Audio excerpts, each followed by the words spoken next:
Apa tips untuk mensosialisasikan KPI terutama kalau perusahaan kamu masih baru nih dalam menerapkan KPI? Nah, tonton sampai habis supaya kamu bisa nerapin KPI dengan efektif.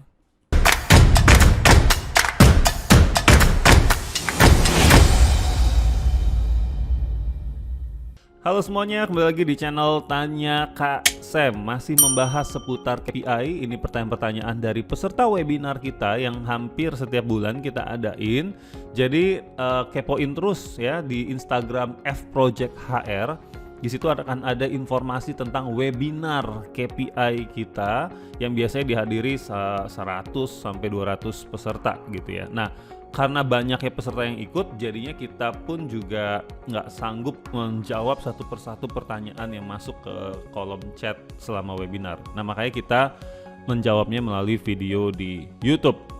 Nah, pertanyaan yang bagus ya. Gimana cara atau tips untuk mensosialisasikan KPI? Ada beberapa hal yang biasa gua sampaikan kepada klien-klien gua ketika kita sudah selesai membuat KPI. Yang pertama adalah komunikasikan KPI dengan pesan bahwa KPI ini bermanfaat untuk pengembangan diri mereka atau diri karyawan dan juga untuk perusahaan. Jadi pesannya jangan sampai KPI ini dipakai untuk menakut-nakuti. Jadi ada kayak menimbulkan fears, ketakutan ya bahwa nih ada KPI ini. Kamu nanti kalau nggak capai atau nggak achieve KPI ini, kena kamu nanti dihukum, nggak dapat bonus kamu nanti. Memang benar, mungkin ada hukuman, mungkin ada tidak ada bonus dan sebagainya. Tetapi message utamanya bukan itu. Message utamanya harusnya adalah dengan adanya KPI, kita jadi tahu persis di bagian mana, area mana yang kamu harus improve. Misalkan kita punya 6 KPI, ya ternyata dari 6 KPI itu ada 4 KPI yang sudah bagus tercapai. Namun ada 2 misalkan dalam hal ketepatan waktu mengerjakan event atau mengerjakan pekerjaan tertentu gitu ya. Ini belum bagus, tapi hasil yang lainnya bagus. Nah, dari situ kan kita jadi bisa tahu gitu bahwa yang kamu harus kembangkan, yang harus kamu improve adalah ketepatan waktu, kedisiplinan, time management mungkin gitu ya, dalam mengerjakan sebuah kegiatan atau event. Nah, yang kedua adalah, poin kedua adalah ketika kita mensosialisasikan KPI, jangan berasumsi bahwa semua orang itu bakalan ngerti ya. Jadi selalu buka opportunity atau kesempatan untuk orang bertanya tentang KPI mereka ya. Bilang ke mereka, bilang ke karyawan kita bahwa kalau nggak ngerti, coba langsung tanya, jangan berasumsi. Ada baiknya dalam mensosialisasikan kita juga menjadwalkan. Ini ada jadwal untuk saya bisa one on one untuk duduk sama kalian gitu ya, untuk membahas KPI. Karena bukan hanya memahami KPI-nya apa saja, tetapi karyawan juga harus dibantu untuk cara menghitungnya. Karena harusnya KPI yang baik, yang efektif itu bisa dengan sendirinya dioperasikan atau dihitung ya oleh orang yang bersangkutan. Tidak perlu HRD yang melakukan itu semua ya. Jadi ketika lagi sosialisasi, katakanlah ada jadwal-jadwal yang sudah kita plot supaya kita bisa duduk one on one dengan kalian ya untuk mensimulasikan cara perhitungan KPI-nya, memahami batasan-batasan KPI-nya sampai mana dan sebagainya. Oke, ya. Ya, yang ketiga adalah ketika kita sudah punya KPI, ketika sosialisasi, coba utarakan juga ya manfaat selain tadi untuk pengembangan diri, yaitu apa? Penilaian yang objektif. Itu aja pesannya. Pengembangan diri, penilaian yang objektif. Dan yang ketiga, kita akan bantu untuk mereka memahami KPI mereka dan cara menghitungnya ya. Nah, balik lagi ke pemahaman yang objektif, ke penilaian yang objektif. Kalau saya, ini contoh langsung ya, contoh langsung. Saya kalau ketemu sama karyawan dari klien-klien saya punya pertanyaannya begini aja, simple. Siapa di antara kita yang bisa bilang bahwa pekerjaan saya atau kinerja saya 3 bulan terakhir itu bagus? Biasanya tuh pada nggak ada yang tunjuk tangan. Kalaupun ada yang tunjuk tangan, lalu saya akan tanya, kenapa kamu bisa bilang bahwa pekerjaan kamu bagus?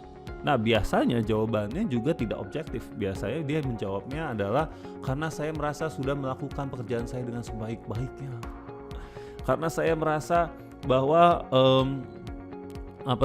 saya sudah sering lembur, saya sudah sering going extra miles gitu ya. Atau saya merasa bahwa saya tidak ada dapat teguran dari siapapun, tidak ada kritik dari siapapun. Jadi saya menganggap bahwa pekerjaan saya sudah bagus. Nah, dari situ saya ingin menyadarkan kepada karyawan-karyawan klien saya bahwa apakah hal-hal yang tadi dia ungkapkan itu bisa dilihat secara objektif atau tidak. Ya, apa ukurannya bahwa dia sudah extra miles? Apa ukurannya bahwa dia sudah mengerjakan pekerjaan dengan sebaik-baiknya? Ya. Apakah betul kalau misalnya tidak ada protes, tidak ada kritik, artinya kerjaannya udah bagus? Belum tentu, ya kan? Nah, kedua, saya juga biasanya tanya juga gitu, siapa di sini yang merasa pekerjaannya kurang baik gitu? Nah, itu biasanya juga nggak ada yang mengaku. Ya, nah itu contoh bagaimana teman-teman bisa membuka conversation, pembicaraan ketika lagi sosialisasi. Nah, dari situ teman-teman bisa bilang, nah we'll see. Kita udah lihat gitu bahwa ketika dengan pertanyaan yang sederhana saja, apa kerjaan kamu bagus, kamu rasa kerjaan kamu bagus atau tidak, kita sulit untuk menjawabnya. Karena itulah kita butuh pengukuran yang lebih objektif. Pengukuran yang memang data-datanya bisa dipertanggungjawabkan. Nah gitu loh cara untuk sosialisasinya. Ya, jadi nggak perlu rumit-rumit.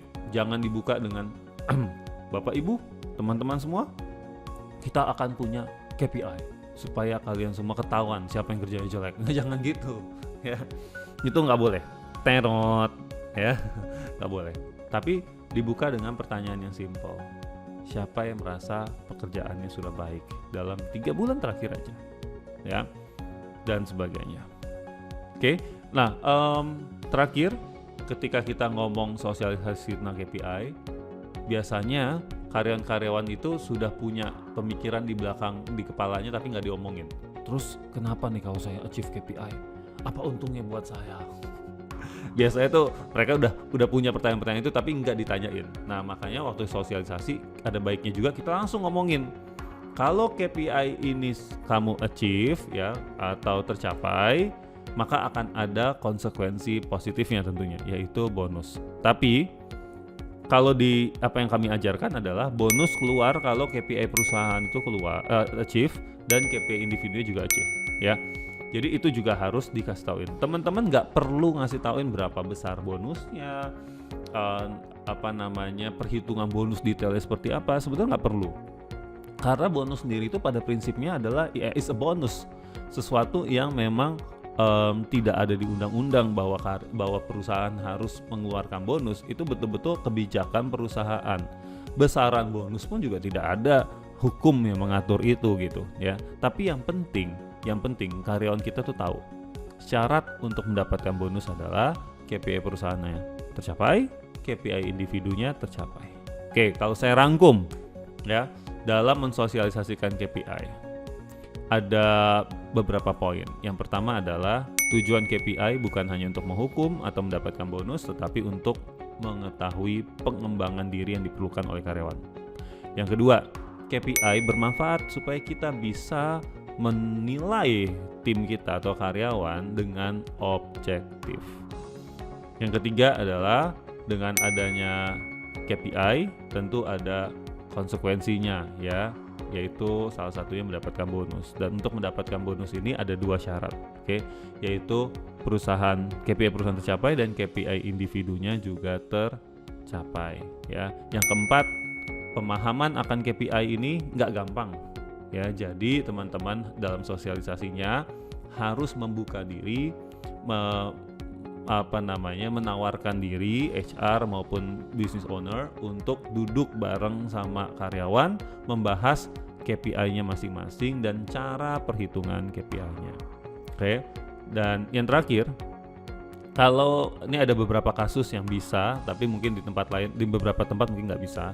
Tapi kalau bisa, mungkin ketika teman-teman menerapkan KPI ya, misalkan baru diterapkannya itu ada klien-klien kami baru terapinnya mulai dari bulan September kemarin.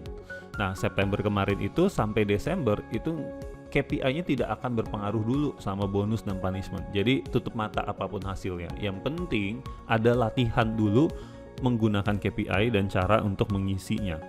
Oke. Nah, nanti baru di tahun berikutnya itu barulah the game is on gitu ya. Jadi baru mulai itu ada konsekuensi nyatanya yang akan diterapkan. Nah, ini juga bentuk change management. Jadi transisi ya, dimana mungkin di 1 tahun pertama, setengah tahun pertama penerapan KPI-nya, the company quote unquote nggak terlalu peduli dengan resultnya. Yang penting diisi, dihitung dengan benar gitu ya. Baru setelah itu kita baru mulai menerapkan keseluruhan sistemnya ya. Selain itu mungkin teman-teman juga udah punya pengalaman yang lagi nonton ini, silahkan komen di bawah ya, apa tips dari kalian, karena saya juga ingin belajar juga dari teman-teman yang sudah menerapkan KPI, dan semoga tips teman-teman di komen bisa membantu orang-orang lain juga yang nonton video YouTube ini sampai habis. Oke, kalau gitu sampai jumpa di tahun depan ya, karena di akhir tahun teman-teman, dan di tahun depan, di akhir tahun ini biasanya saatnya kita membuat KPI. Kalau teman-teman butuh bantuan untuk buat strategi KPI, perhitungan bonus, perhitungan kenaikan gaji, silakan feel free to contact us di Instagram kita @fprojecthr, atau di komen aja, nanti kita akan berdialog, berkomunikasi lewat komen di YouTube ini juga. Oke, karena memang di F-Project salah satu service kita yang paling laku adalah membuat strategi dan KPI perusahaan. So, thank you and see you.